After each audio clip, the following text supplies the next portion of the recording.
State Senator Kate Brophy McGee is threatening to sue a political action committee for libel over negative ads criticizing her record on K-12 education spending.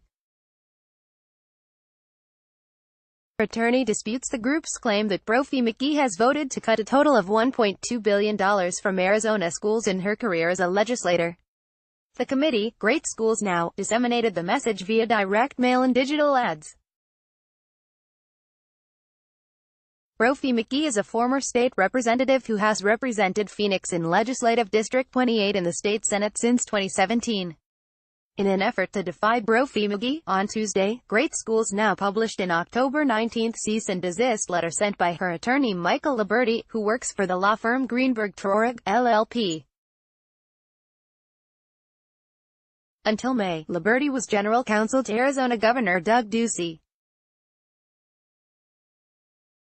In the letter, Liberty described the claim that Brophy McGee voted to cut $1.2 billion as patently false. He pointed to her votes in the state legislature in favor of budget increases that gradually added over $1.75 billion to the state's education funding pool. Your false statements against Senator Brophy McGee are defamatory and cause substantial harm to her reputation, Liberty wrote in the letter.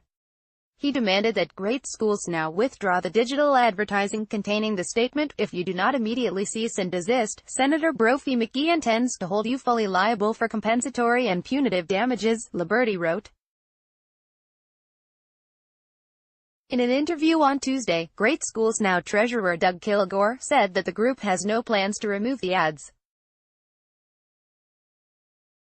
Upon receiving the letter, Kilgore said that he felt disappointed that Senator McGee was trying to intimidate us, expand a mailer sent by the political committee Great Schools Now.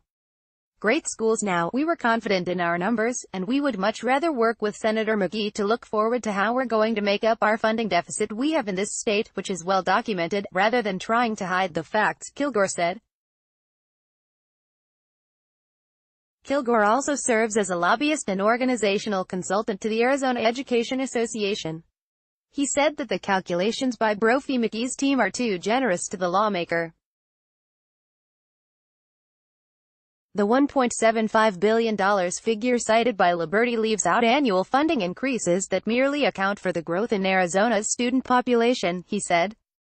A Republican, Brophy McGee faces a competitive re-election challenge from Democratic opponent Christine Marsh, who was named Arizona's Teacher of the Year in 2016. Recent campaign finance disclosures show that Great Schools Now has spent more than $26,624 in independent expenditures to defeat Brophy McGee, as well as other expenditures to take down Republican lawmakers J.D. and Sylvia Allen. In the press release on Tuesday, Great Schools Now published a sum total of spending cuts attributable to Brophy McGee's K-12 voting record that was even larger than their previous claim. The release lists $3.23 billion in cuts that the committee chalks up to Brophy McGee's voting record in the State House and Senate since 2011. Great Schools Now argues that during her tenure at the legislature, Brophy McGee only restored $985 million in funding for schools, which adds up to a K-12 funding hole of $2.25 billion. Brophy McGee's campaign called the group's calculations laughable. In an interview, campaign consultant O. Daniels said that Brophy McGee made the decision to file the cease and desist letter because her opponents are misrepresenting her record of standing up for public education in this state, and we think it's important that they recognize that. He also referred to Great Schools Now as a shadow union group, and noted Kilgore's dual role with the AEA. O. Daniels said, "I absolutely think that this is an organized effort by the AEA to try to undermine Kate Brophy McGee's record of success on education. The funding calculation from Great Schools Now," he argued, "is misleading because it leaves out Brophy McGee's support of a 20-year extension to Proposition 301, a sales tax increase that generates hundreds of millions of dollars per year in school funding, and Proposition 123, a voter-approved funding increase that settled a previous lawsuit over school funding. Proposition 123, it should be noted, was overturned by a federal judge in March when asked whether Brophy McGee truly intends to follow through with her threatened lawsuit if Great Schools Now does not pull the ads. O'Daniel wouldn't give a concrete answer.